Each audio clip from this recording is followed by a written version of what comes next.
Good morning. It's a lovely day at Heritage Farm. My name is Koby Hagen, and this is the South Farm tour for the 2020 virtual conference at Seed Savers Exchange. My role here is a seed production manager, so I help lead a wonderful crew of 15 amazing, intelligent, hardworking staff members to regenerate our seed bank and to produce seeds for the seed catalog.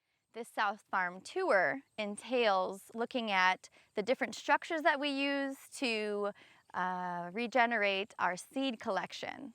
That includes the high tunnel and isolation tents in the background. We're going to carry you through a few aspects of both of those structures, how we use them here, how they might apply to your growing scale, and what we grow in them. So let's go do that.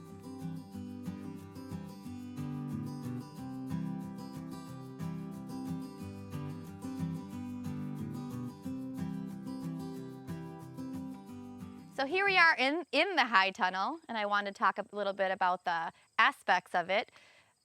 We typically grow in open fields, so we don't normally grow with covered space for many reasons, because it's easier to grow in open fields. This high tunnel is 96 feet by 36 feet across, and it offers us a couple benefits for seed production.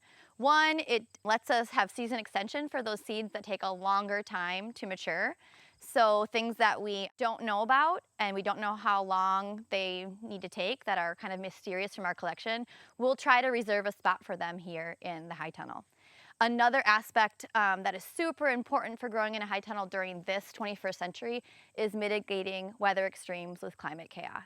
And we want to make sure during the latter part of the fall in the Midwest that we have the ability to intercept major rain events and wind events, so we can save the seed in an efficient way and we don't lose that seed to Mother Nature. And the third reason we like to grow in this high tunnel is so we avoid major predation. We had a couple experiments the last 2 years. This is our third year growing in it.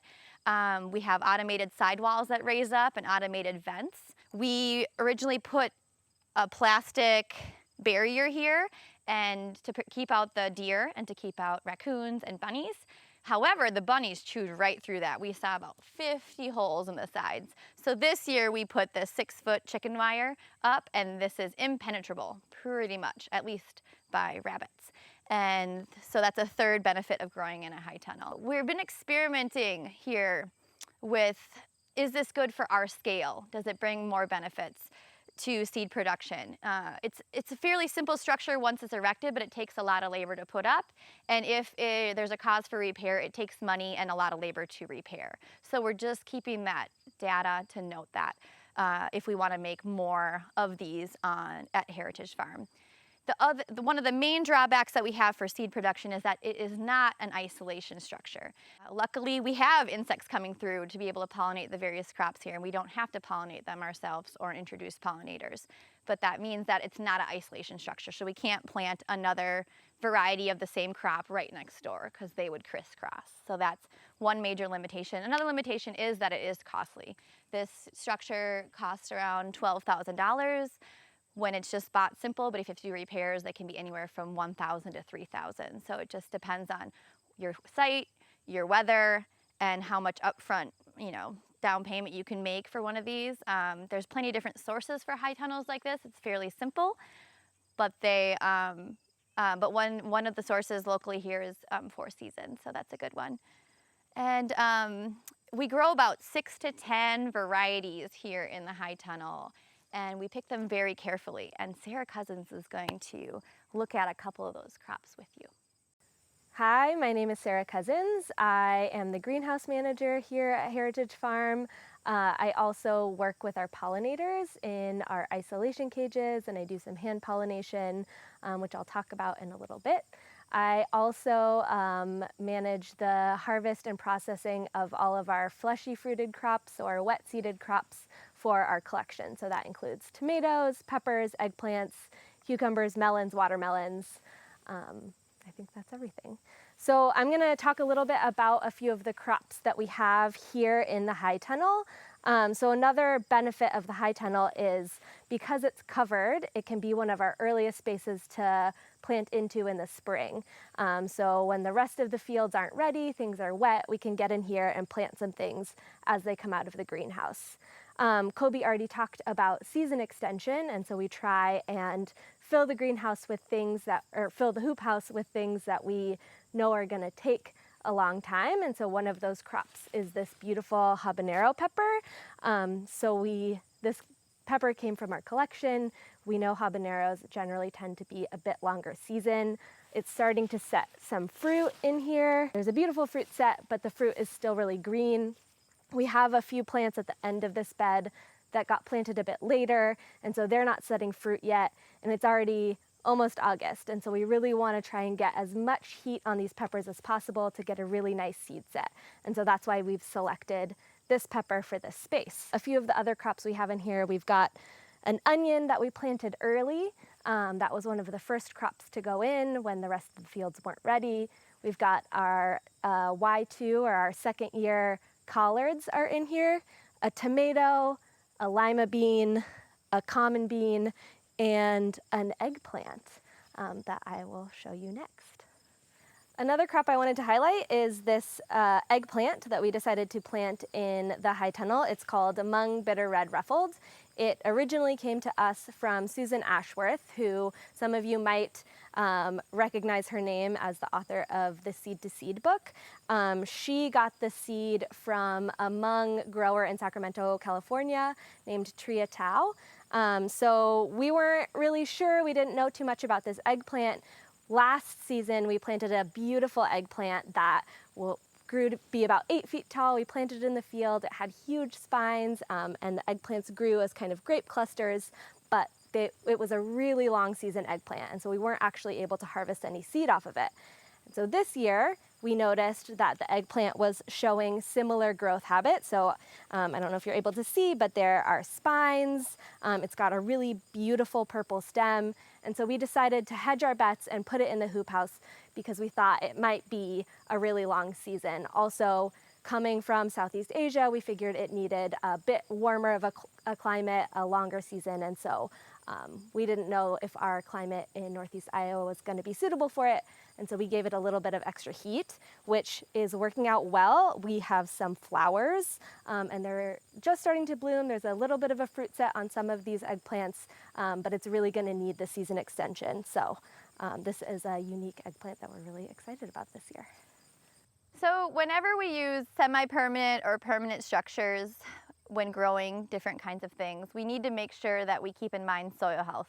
That's first and foremost of utmost importance here at Heritage Farm when we talk about our organic system and regenerative agriculture. We want to make sure when we grow collection or catalog crops that we are taking care of the soil. If we're doing that, we're doing our job well. One of the ways we do that here is to try to make sure we're moving the high tunnel and these isolation tents and planting cover crop where there once was crops. Behind me, you can see that there's a field of winter oats. We had that infused with hairy vetch, and those two things helped cover what once was a production field last year. And we did the same thing the previous year where we had these isolation tents. So we want to make sure that although these are cool, they need to be moved and the soil needs to rest and be covered after the production year.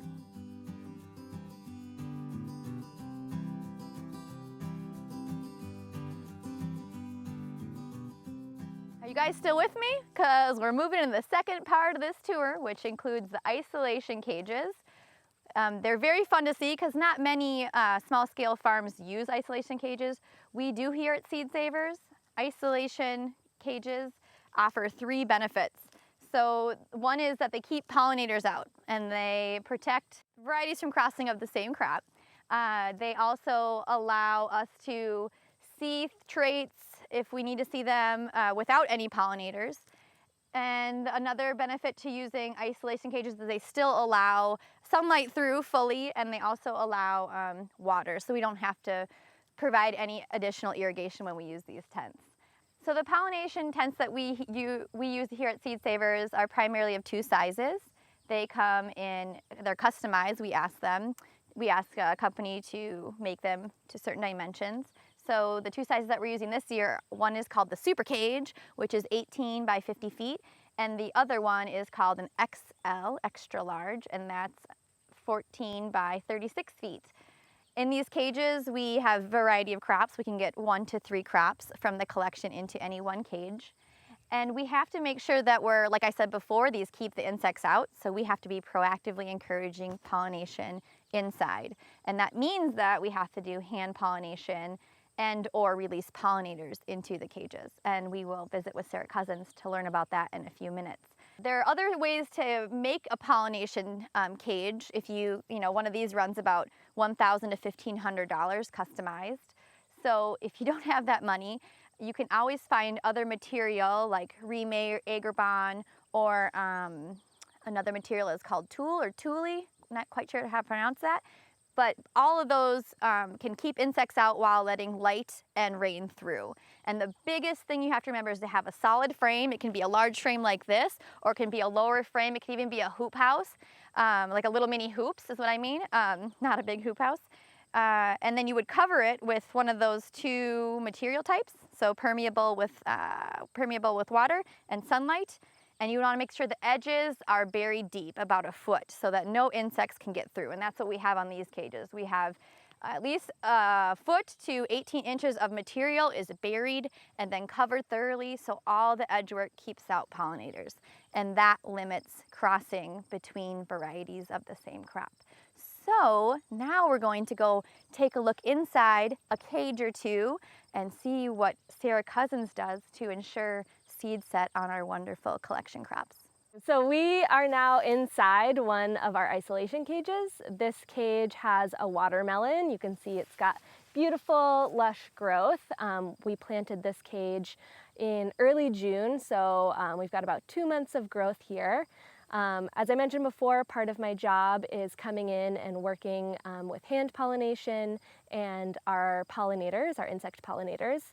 So in this cage, I'm primarily focused on hand pollination. So we have this watermelon in this cage so it doesn't cross with other watermelons, and we can really optimize our space on the farm by planting multiple varieties of the same crop type in a more condensed area. This watermelon is very unique. It's called the Moon and Stars Gleaves. So if you can see, the leaves are a little bit speckly, and that's good. That's what we want. It's not a disease. This seed came to us in 1992 and from Owen Gleaves, whose great-grandfather grew it, and they have documentation, they have a newspaper clipping that describes this watermelon from 1921. And so this seed came to us last season. We realized that we only had 2 seeds left in our seed bank, and so the preservation department came to me in the greenhouse with 1 single seed and said, see if you can plant this, see if it'll grow. We don't know if it'll germinate. It germinated, and we grew 1 plant, and I think we got about 3 watermelons off of that plant. And then this year, to increase our stock again, we replanted the seeds that we saved off of those watermelons, and now this is the growth that we have. And so seeds are super abundant, and they're kind of this ever-renewing resource that we have at our disposal. So one thing that I do to make sure that we're getting good crossing is working with hand pollination. So that looks like getting my paintbrush and coming in and finding pollen producing flowers and pollen receiving flowers.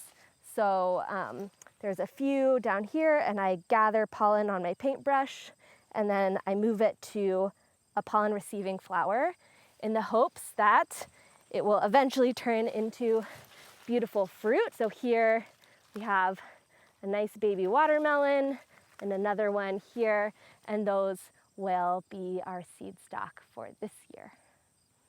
Okay, now we're in a different one of our cages. This cage has a crop of carrots. So carrots are a biennial. So we planted them in the field last year, and they grew a carrot just like you would see at the market.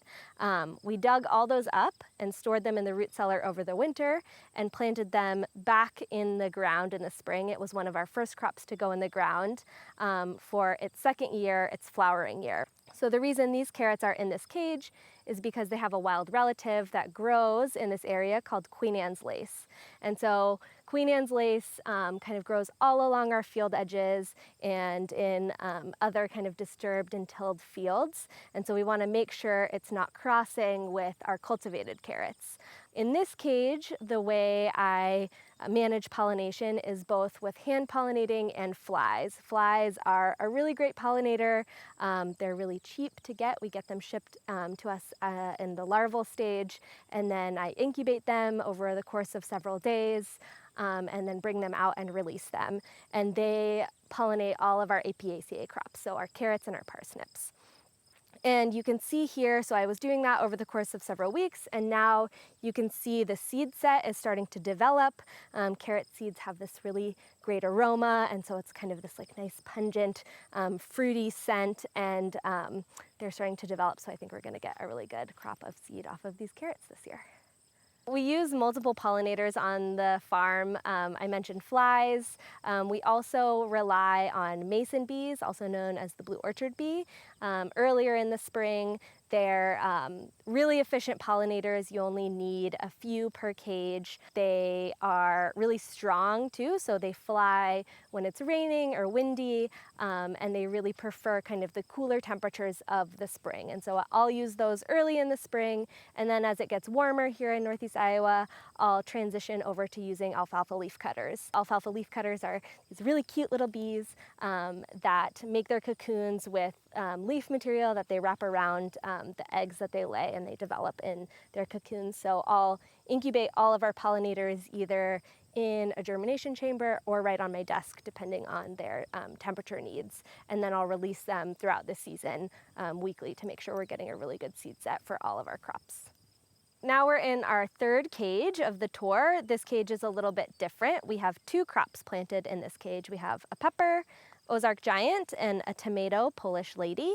So one other management strategy that we use in these cages that Koby mentioned is the ability to not introduce pollinators at all. So if we have some things in our collection that we have documentation that have like some crossing or some variation that we don't want to see, we can put them in a cage and then be able to kind of see how those traits appear.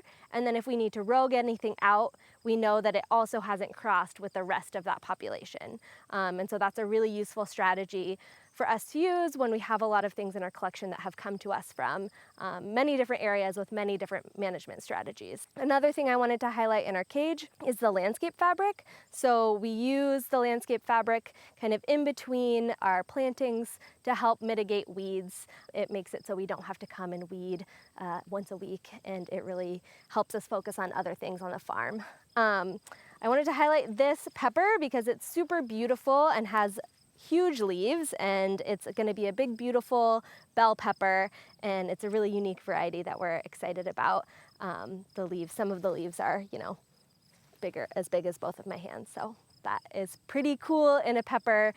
For those of you who grow peppers, you know that sun scald can be a big problem, and so this pepper is hopefully won't experience any of that. So Sarah, we're rounding out our tour, and we want to thank everyone for joining us here at South Farm to visit the high tunnel and pollination cages. And we'll see you next season.